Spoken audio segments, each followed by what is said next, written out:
capítulo 2, verso 1. ¿Ya lo tenemos? Dice así: en el nombre del Padre, del Hijo y del Espíritu Santo.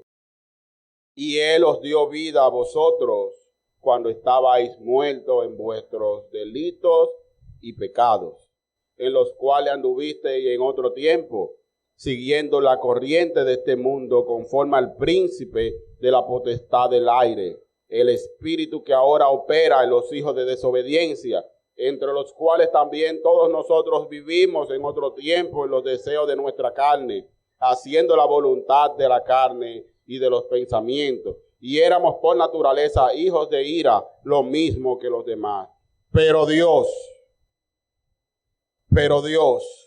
que es rico en misericordia, por su gran amor con que nos amó, aun estando nosotros muertos en pecado, nos dio vida juntamente con Cristo. Por gracia sois salvos. Y juntamente con Él nos resucitó, y asimismo nos hizo sentar en los lugares celestiales con Cristo Jesús, para mostrar en los siglos venideros las abundantes riquezas de su gracia en su bondad para con nosotros en Cristo Jesús. Porque por gracia sois salvos por medio de la fe. Y esto no de vosotros, pues es don de Dios, no por obra, para que nadie se gloríe, porque somos hechura suya, creado en Cristo Jesús para buenas obras, las cuales Dios preparó de antemano para que anduviésemos en ellas. Oh Señor, gracias. Señor, hemos leído tu palabra y estamos conscientes del poder que ella tiene, pero también estamos conscientes de otra gran verdad, nuestra propia debilidad, Señor. Te pedimos, Señor, que en esa debilidad tú nos ayudes, Señor, a predicar esta mañana, y que tu palabra y que tu presencia nos acompañe, Señor. Estamos conscientes, Señor, que no tenemos nada que dar. Por eso, Señor, lo que damos lo consideramos como pan y peces, Señor, para que tú lo multipliques en cada vida y en cada corazón. Bendito sea el Señor. Y vamos a predicar bajo el tema el pasado, presente y futuro de los creyentes en Cristo. Mis hermanos, la forma de Dios resolver un problema en el ser humano siempre ha sido y siempre será llevándolo a su pasado, recordándole su historia, recordándole el origen, de dónde viene, cuál fue su inicio y el por qué él está así hoy. Los psicólogos humanamente utilizan mucho esto. Cuando una persona va a un consultorio para que se le dé una ayuda, muchas de las veces los psicólogos lo que hacen es que llevan a la persona a su niñez, llevan a la persona a su origen. ¿Cómo tú eras cuando eras un niño? ¿Cómo tú eras cuando eras una niña? ¿Qué te pasó en tu niñez? Y en esos momentos, cuando tú eras pequeño, ¿qué te pasó?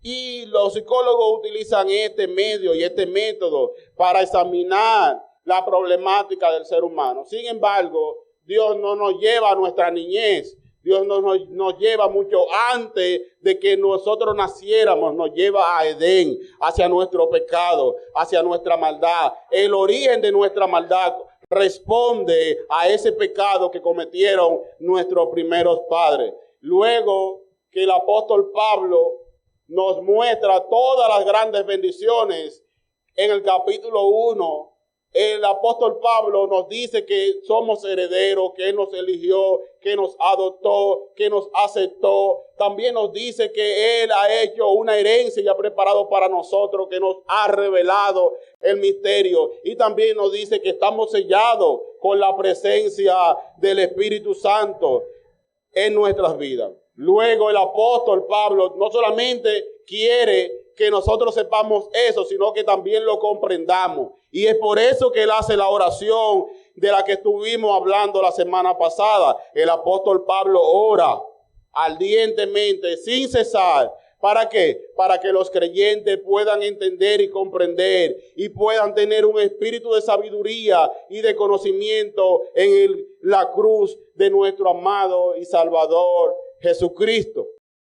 Pero ahora nos quiere hacer comprender el nivel de nuestra miseria y donde nosotros estábamos. En nuestro primer punto, mis hermanos, nosotros vamos a mirar a nuestro pasado. En este primer punto, nosotros vamos a hacer una mirada hacia el pasado. El valor, mis hermanos, que tiene la vida es que Dios en su palabra nos dice claramente, hablando sobre cuánto vale la vida. Dice Salomón claramente en Eclesiastés que más vale perro vivo que león muerto. Mis hermanos, estar vivo es bueno. La vida es buena. Sin embargo, la Biblia dice que más vale un perro vivo que un león muerto. Lamentablemente, usted puede ver a un mendigo tirado en el suelo. Pero este mendigo vale más tirado en el suelo, pobre, un leproso, vale mucho más que un rey que esté en una tumba. Porque el mendigo aún tiene vida en él. Y miren, mis hermanos, yo quiero que nosotros esta mañana salgamos con algo claro. Que el Señor, cuando te fue a buscar a ti, cuando fue detrás de ti, no fue a un centro de deporte o a un lugar de fisiculturista o a un lugar de modelos de belleza para encontrarte a ti muy bonito, muy fortudo. No. O muy elegante, muy bonita. No. El Señor fue a un cementerio.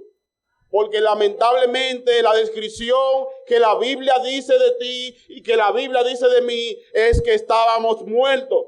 Él decidió ir a ese cementerio y es ahí donde Él nos encontró. Dios nos encontró justamente muertos, mis hermanos, sin vida. Lea el versículo 1 conmigo. Dice, y Él os dio vida a vosotros cuando estabais muertos en vuestros delitos y pecados. Dios nos encontró imposibilitados, mis hermanos, para servirle. Él nos encontró cuando menos posibilidades teníamos de servirle para decir, sí, yo te quiero, Cristo. Ahí fue que Dios nos llamó y ahí fue que nos encontró. Porque estábamos como muertos. Y usted sabe que los muertos no hacen nada. Dios, mis hermanos, aunque usted no lo quiera entender así, Dios nos encontró putrefactos espiritualmente. Dios nos encontró en un estado de descomposición espiritualmente. No quisiera entrar en detalle porque quizás usted se ponga a imaginarse, pero así mismo fue como Dios lo encontró a usted. Dios lo encontró a usted lleno de cosas, de corrupción. Su pecado había tomado su cuerpo y ya usted no tenía vida. Usted se encontraba muerto. Manuel, encarnación, cuando Dios le encontró, estaba muerto. No valía un céntimo. En mí Dios no podía ver nada que le interesara porque yo estaba muerto. Y este es el diagnóstico que Dios da de nosotros. Cuando Dios colocó los aparatos para ver vida en Pablo, para ver vida en Ortega, para ver vida en Catherine, Dios encontró que había muerte. Y Dios no encontró nada que palpitara, nada que dijera, Señor, haced, no, nada de eso. Dios encontró a un ser humano totalmente muerto en nuestros delitos y pecados. Y es interesante que Dios utilice estas dos palabras, que el apóstol Pablo use estas dos palabras, porque dice que nos encontró en nuestros delitos y pecados, dando a entender que si quizás usted pueda decir, yo no he cometido algún delito visiblemente para esta sociedad, pero también Dios le encontró hundido en sus pecados, mis hermanos. Bendito sea el Señor. Pero lamentablemente este diagnóstico no siempre nosotros estamos dispuestos a aceptarlo. Siempre van a haber algunos, a lo que yo le llamo los moralistas, que van a decir, yo no me considero malo. Yo no me considero que yo tenga maldad en mi corazón.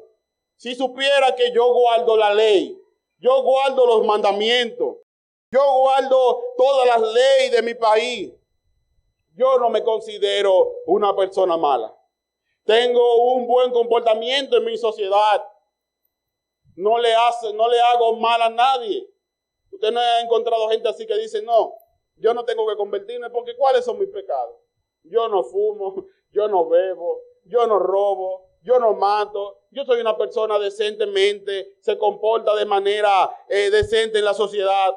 Pero Dios aún a eso le ha dicho que está muerto en sus delitos y pecados. Y están los que son semismoralistas. Estos son los que dicen, yo no soy tan malo. El primero decía, yo no soy malo. Pero este dice, yo no soy tan malo. O sea, yo no peco todos los días, yo peco algunas veces. Yo no estaba tan muerto. Yo tenía algún tipo de vida. Incluso yo algunas veces iba a la iglesia. Yo algunas veces pedía al Señor y oraba. Yo soy una persona que oro, ayudo al prójimo, hago las cosas buenas, pero a este también Dios le ha dicho que está totalmente muerto. Y miren, hay otro que también está en un peor estado y también está gravemente perdido. Es aquel que dice, para mí no hay solución. Yo soy demasiado pecador. Yo no creo que haya gracia de parte de Dios para una persona con tantos pecados y con tantas debilidades. Yo no creo que Dios pueda mirarme. Ambos, los que se consideran muy buenos, los que se consideran medio buenos y los que se consideran muy, pero muy malos, también están perdidos en la presencia del Señor. Romanos capítulo 8, versos 7 y 8. Romanos capítulo 8, versos 7. Va a dar una descripción de cómo estábamos nosotros antes de venir a los pies de Cristo. Dice Romanos 8, por cuanto los designios de la carne son enemistad contra Dios, porque no se sujetan a la ley de Dios, ni tampoco pueden. Los designios de la carne son enemistad contra Dios. Y ellos no se sujetan a la ley de Dios, pero tampoco ellos pueden. No es que no pueden. Y el 8 dice, y los que viven según la carne no pueden agradar a Dios. Este es el diagnóstico. Esto es lo que Dios ha dicho de nosotros, mis hermanos. Que si vivimos según la carne, no hay forma alguna de poder agradar a Dios. Y cuando usted ve eso, mi hermano, que usted lee en el versículo 1, que Dios nos dio vida a nosotros cuando estábamos perdidos en nuestros delitos y pecados, es algo que debería hacer que nosotros digamos, Señor, gracias. Porque aún en ese estado, Dios nos amó y nos dio vida. Mis hermanos, un análisis de nuestra condición pasada nos haría bien para poder valorar las grandes cosas que Dios ha hecho en nosotros. En nuestra vida pasada éramos muertos para Dios porque éramos y operábamos bajo el régimen de Satanás y el régimen nuestro. Dos regímenes nos regían a nosotros. Dos autoridades era quien gobernaba en nosotros. Vamos a leer el versículo 2 y nos vamos a dar cuenta que estábamos bajo el régimen de Satanás, en los cuales anduvisteis en otro tiempo, siguiendo las corrientes del mundo, conforme al príncipe de la potestad del aire, el espíritu que ahora opera en los hijos de desobediencia. Lo primero que el apóstol Pablo nos quiere mostrar bajo el régimen de Satanás, nos quiere mostrar claramente que nosotros íbamos tras las corrientes del mundo. Y usted sabe hacia dónde que va el mundo. El mundo va de mal en peor. La Biblia dice que el mundo va todos los deseos del hombre van de continuo al mal. Y esta es lo que la palabra de Dios está diciendo, que nosotros teníamos. Así era que estábamos. Íbamos tras las corrientes de este mundo. Por eso, mis hermanos, es contraproducente que la iglesia vaya a la par o a la misma corriente que el mundo. Por eso la iglesia debe de ir totalmente en vía contraria al mundo. Porque es como si los vivos quisieran ser guiados por los muertos. Literal, mis hermanos. Por eso Dios nos ha llamado a nosotros a ir contra las corrientes de este mundo. Nosotros estábamos conformes al príncipe de la potestad del aire. Y el príncipe de la potestad del aire es Satanás. Satanás es el príncipe de este mundo. Jesús lo dijo, que Él es el príncipe de este mundo, porque Él es quien gobierna los corazones de los que están muertos, de los que no han tenido vida, de aquellas personas que Dios no le ha despertado. Él es el príncipe de ellos. Y nosotros también estábamos bajo ese gobierno y bajo ese imperio. Y es el espíritu que ahora mismo está operando en los hijos de desobediencia. El libro de Juan, capítulo 8, versículo 44. Jesús teniendo una pequeña discusión, una pequeña trifulca con los fariseos, le dice claramente: vosotros sois de vuestro padre el diablo, y los deseos de vuestro padre queréis hacer. Cuando éramos muertos en nuestros delitos y pecados, antes de Dios darnos vida, nosotros éramos esclavos del enemigo, de Satanás, y vivíamos bajo el imperio de Satanás. Yo sé que eso no se escucha bonito. Yo sé que eso quizás a usted no le conmueva mucho, pero la Biblia dice que vivíamos bajo el imperio del enemigo porque las obras de Satanás queríamos hacer. Ya hemos visto, mis hermanos, el régimen en el que nosotros anteriormente vivíamos, bajo Satanás, bajo el régimen de Satanás. Ahora hay un segundo régimen que también Dios nos ha librado al darnos vida, y es el régimen nuestro. Porque también nosotros mismos somos un problema para nosotros mismos. Usted es un problema para usted. En el versículo 3, usted se va a encontrar en lo siguiente: entre los cuales también nosotros vivimos. Ya el apóstol Pablo comienza a incluirse. Entre los cuales también nosotros todos vivimos en otros tiempos en los deseos de ¿qué? De nuestra carne, haciendo la voluntad de la carne y de los pensamientos. Y éramos por naturaleza hijos de ira, lo mismo que los demás. Estábamos gobernados y regidos por nosotros mismos, mis hermanos, por nuestros propios deseos. Nuestros deseos eran quienes nos dirigían. Usted vivía para sus propios deseos. Es por eso que nosotros hoy en día tenemos una lucha titánica entre nuestros deseos y los deseos de Dios. Es por eso que hoy en día nosotros no podemos regirnos por lo que yo deseo, porque lamentablemente mis propios deseos probablemente riñan contra los deseos de Dios. Mis hermanos, nosotros éramos esclavos de Satanás, pero también éramos esclavos de nosotros mismos. Mientras estábamos muertos, vivíamos para nosotros mismos. Pero Dios nos dio vida, hermano.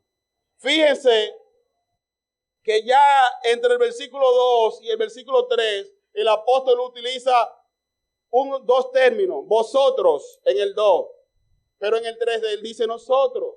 Porque realmente no hay niveles aquí.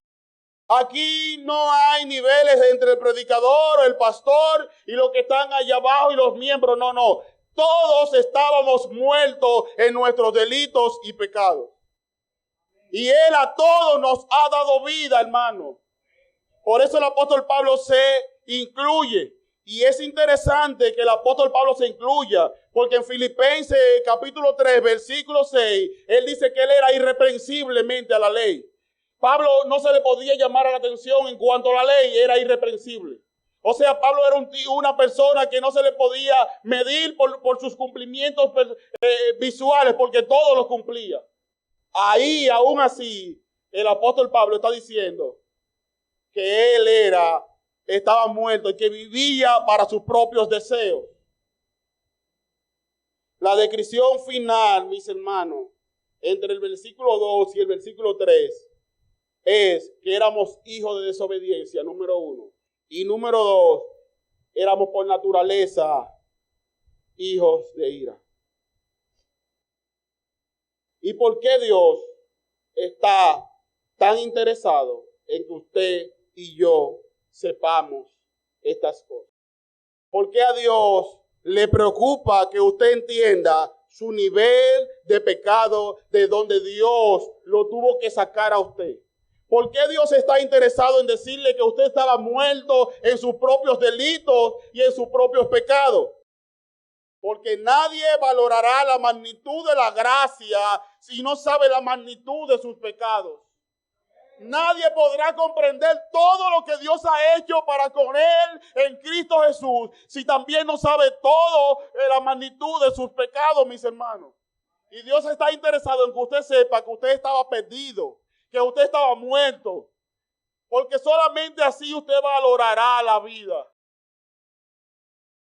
El que nace en una cárcel nunca valorará la libertad como aquel que fue libre, estuvo preso y ahora nuevamente está libre. Así que, mis hermanos, usted va a comenzar a valorar todo lo que Dios ha hecho en usted cuando usted pueda ver un poquito de la corrupción de sus propios pecados. Cuando usted pueda ver sus propias maldades, usted va a poder comprender todo lo que el Señor ha hecho en usted. Número 2, la grandeza de la gracia radica en que Dios pueda salvar a personas que no lo deseaban. La grandeza de lo que Dios ha hecho con usted está en que usted no quería ni saber de Dios. Y yo sé que usted en su infancia quizás decía, Señor, yo te quiero servir. Quizás usted decía, Señor, yo quiero ser un gran siervo tuyo. Quizás usted tenía un leve y poquito deseo, triste deseo de buscar al Señor. Pero yo quiero que usted sepa que aún en ese deseo, usted estaba muerto en sus delitos y pecados. Ahí fue que Dios nos encontró, hermano. Muertos fue que Dios nos encontró. Y es por eso que la gracia cobra valor cuando usted y yo comprendemos todo lo que Dios ha hecho por personas que no le deseaban ni le amaban. Nosotros no amábamos a Dios. Por eso usted le dice a un impío hoy, quiere a Cristo, y fácilmente de ahí te va a decir, no quiero a Cristo. Y los más educados te van a decir, en otro momento, en otro lugar. O te van a decir, no estoy preparado. Porque con todo su corazón aborrecen a Dios. Porque Dios va en contra de sus propios deseos. Número 3, Dios anhela que sepamos la realidad de nuestro propio corazón. Dios está interesado en que usted pueda verse a la luz de lo que usted era antes de venir a los pies de Cristo. Mis hermanos, Dios nos quiere mostrar ese derroche de amor que Él ha tenido para con nosotros. Y este es nuestro segundo punto, mis hermanos. Dios ha hecho una inversión de todo a cambio de nada. Usted puede comprender eso. Que Dios haya hecho una inversión de todo, de Cristo. Cristo es todo. Él es Dios. Él no te necesitaba a ti. Él no me necesitaba a mí. Yo no lo hacía a Él más Dios. Yo no le aportaba nada a Él. Yo no merecía que Él me mirara. Cuando yo estaba más perdido, Él me amó. Y Dios ha hecho una inversión a cambio de nada. Si usted fuera Dios, usted pudiera hacer una inversión por usted mismo. Conociendo usted que hoy está bien, hoy se despierta y ora. Hoy usted se levanta y tiene mucho deseo de buscar a Dios, pero mañana usted está embarrado igual que yo de tus propios pecados. ¿Podría usted hacer una inversión usted, si fuera Dios, pensar en usted mismo? Porque yo no pagaría 10 centavos por mí mismo, mis hermanos. Porque Dios ha pagado con la sangre de Cristo todo a cambio de nada. Porque nosotros íbamos contra la corriente. Dios ha dado a su único Hijo y Santo por pecadores muertos. por pecadores muertos. Esa es la realidad. Pero, mis hermanos, yo sé que el tiempo que llevo predicando quizás no le cause nada de alegría. Quizás yo sé que todo lo que le he dicho hasta ahora es triste. Quizás hasta ahora todo lo que le he dicho usted puede sentir, el pastor hoy vino con un látigo para recordarme todas mis maldades. O para recordarnos todas nuestras maldades, porque también el pastor tiene muchas maldades. Pero hay algo, mis hermanos, muy interesante. Y yo creo, para mí, a mi juicio, que es el mayor pero que se encuentra en toda la palabra de Dios. Hermano, vamos a leer este versículo 4, pero yo quiero que usted busque su Biblia y mire conmigo este texto, mis hermanos, porque aquí se encuentra todo el aliento que nosotros pudiéramos recibir a través de un texto bíblico, mis hermanos. Oiga lo que dice este pero. Es el mayor pero que usted va a encontrar en la palabra de Dios. Pero Dios, que es rico en misericordia, por su gran amor con que nos amó, aún estando nosotros muertos en pecado, nos dio vida juntamente con Cristo. Por gracia soy salvo. Pero Dios,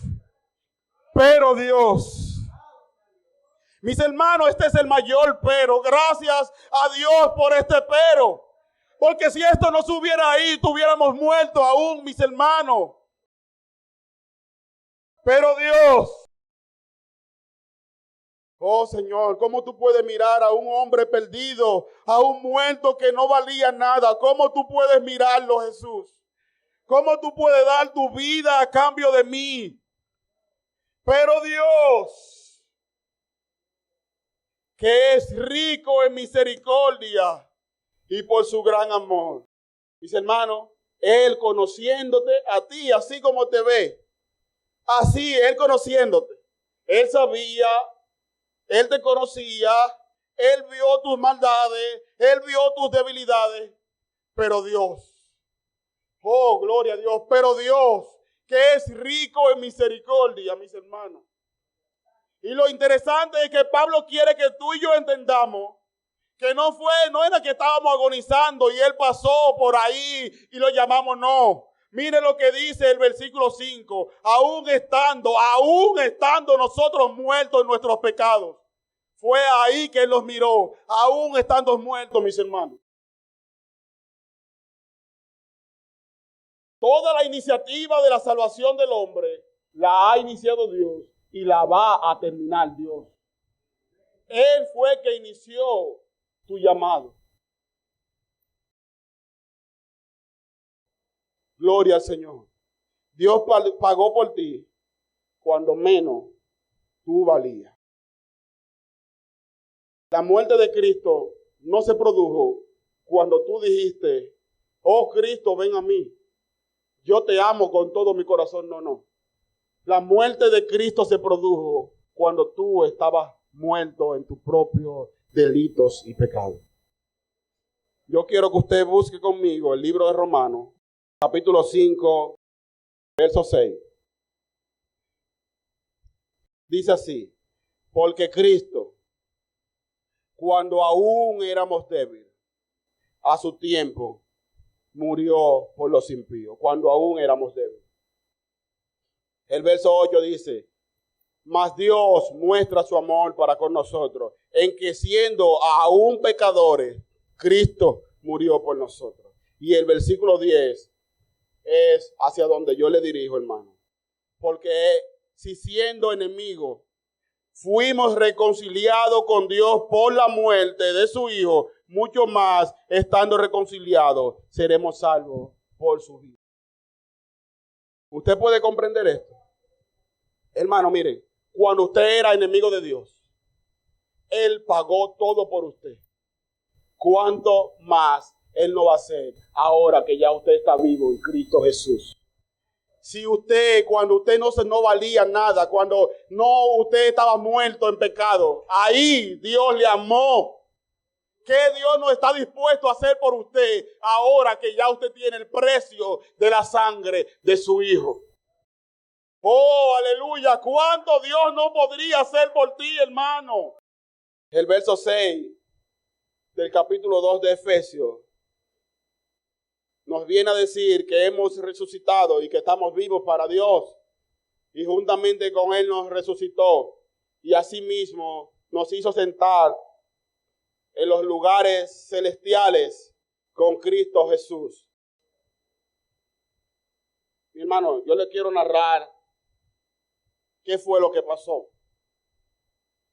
Jesús fue al cementerio. Tocó tu tumba. Gritó tu nombre. Resucitaste. Te limpió. Restauró tus sentidos. Te regresaron tus tejidos espirituales. Finalmente no se conformó con eso, sino que te sentó con Él en los lugares celestiales. Esto fue lo que Dios hizo por ti. Él te llamó y dijo, óyeme, Tomás, sal de esa tumba. Él dijo, Ortega, sal ahora de esta tumba. Yo he venido a tu tumba a tocarte. Y ahí tú tuviste vida. Tal cual Lázaro, hermano, Jesús tuvo que gritarte, Lázaro, ven fuera. Te quitaron el vendaje de la muerte.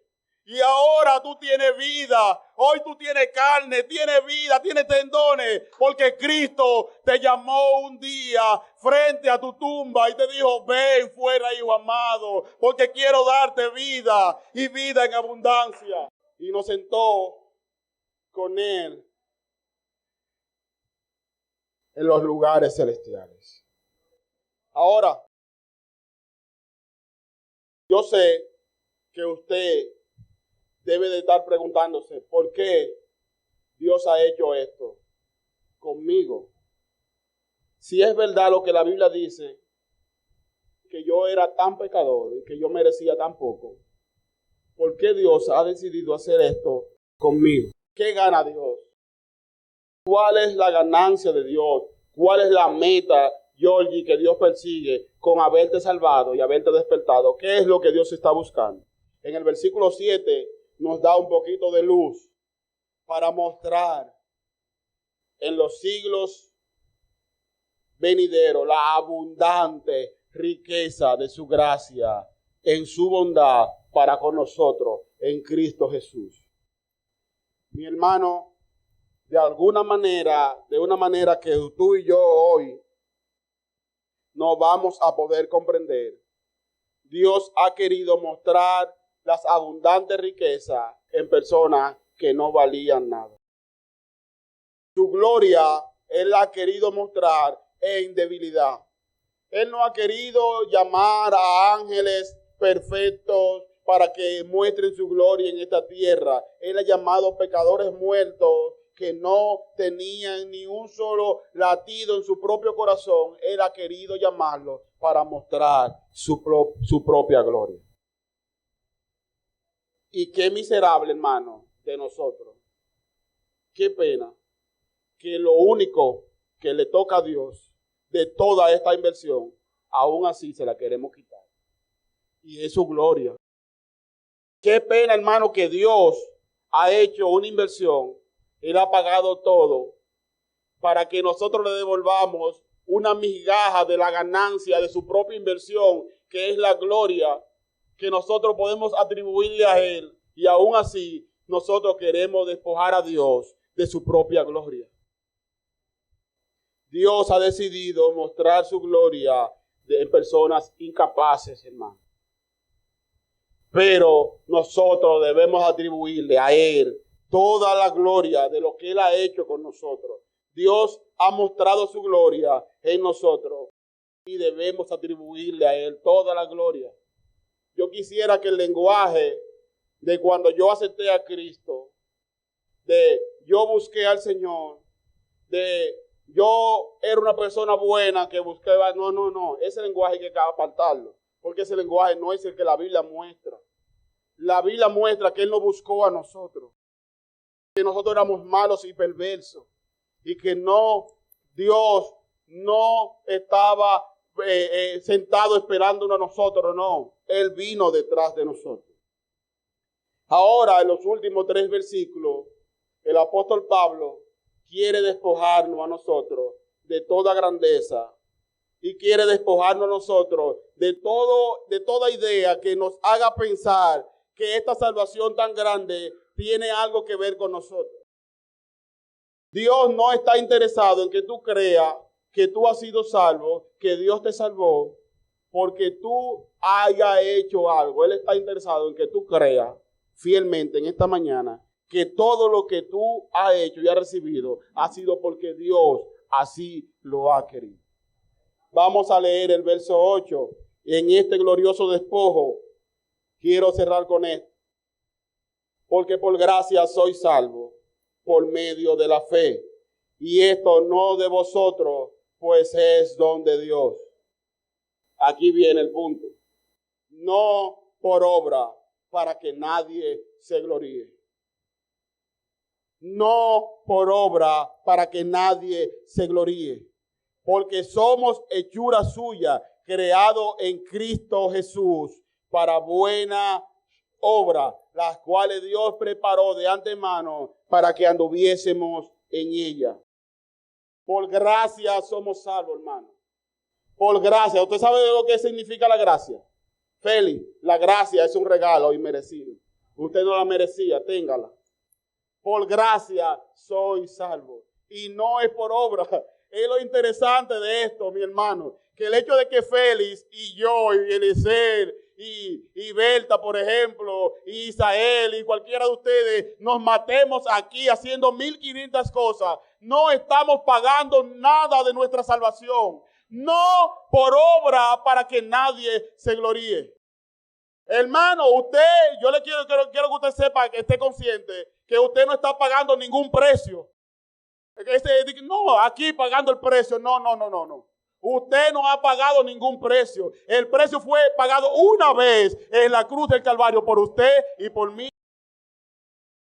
No por obra para que nadie se gloríe. Nos vamos a matar aquí, Félix. Usted es el mayordomo. Ese es el mayor cargo que puede tener una persona en esta tierra. Servir. Nos vamos a hacerlo todo aquí. Vamos a dar el pellejo. Ahorita vamos a preparar algo aquí. Vamos a hacer cualquier cosa. Dios nos va a dar una iglesia grande. Dios nos va a llevar a hacer muchas cosas, muchas obras de caridad. Pero no por obra para que nadie se gloríe. No por lo que tú hagas te está ganando tu salvación. Aleluya. Y es interesante que sea así. Dele gracias a Dios. Hay que darle gracias a Dios, Isael, que es así. Porque nosotros tenemos un corazón tan pecaminoso que un día podemos tener todo el ánimo para hacer todas las cosas. Y otro día podemos aborrecer todo lo que estamos haciendo. Y aún así, Dios ha prometido asegurar tu salvación. No por obra, hermano. No por obra para que nadie se gloríe. Y el versículo 10 es clave, porque somos hechura suya. O sea, tú eres el diseño de Dios. Hermana Cristina, Dios dice que usted es hechura de Él. Usted fue creado en Cristo Jesús para buenas obras. Todo lo que usted haga, usted tiene que atribuírselo porque para eso a usted lo crearon. Yo le quiero hacer una pregunta a usted. ¿Cuántas veces a usted le dan un aplauso por llegar temprano en su trabajo? ¿Premian por llegar temprano? No, porque para eso a usted le pagan. Todo lo que usted haga, todo lo que hacemos para la gloria de Dios aquí, no merece ni siquiera un aplauso, porque para eso nos pagaron a precio de sangre. A precio de sangre, hermano. A precio de sangre. Pero yo quisiera que usted se lleve estos 4 principios. Rápidamente se los voy a leer. Número 1. Siempre dé una mirada a su pasado para recordarse de dónde Dios lo ha traído. Desde la muerte desde la tumba que Dios le llamó, mírese allá siempre. Es importante que nos miremos desde allá, mis hermanos. Número 2, no tire por el suelo el gran amor que Dios ha mostrado para contigo. Pero Dios, que es rico en misericordia. Siempre acuérdese de ese, pero Dios. Siempre cuando usted se vea con debilidades, siempre mírese y diga, pero Dios. Número 3, dale a Dios lo que Él ha exigido y lo que Él se ha ganado, su propia gloria. Y número 3, despójate y reconoce que no eres tú, ni ha sido por ti, ha sido Dios obrando en ti. Señor del cielo, gracias. Señor, gracias. Gracias, Señor, por tu amor y por tu misericordia. Oh, Señor, te damos la gloria y te damos la honra. Te pedimos, Dios, en esta mañana, que nos recuerde, Señor, siempre de dónde venimos. Señor, pero gracias que tú no nos dejaste, Señor, con la triste historia de lo que éramos. Nos sentaste a la diestra, Señor, de tu Hijo Jesús. Nos sentaste ahí en los lugares celestiales con Cristo Jesús. Gracias, Señor, porque somos pecadores de la tumba, Señor. Señor, de la tumba ha llevado a los lugares celestiales en Cristo Jesús. En nombre de Jesús. Amén.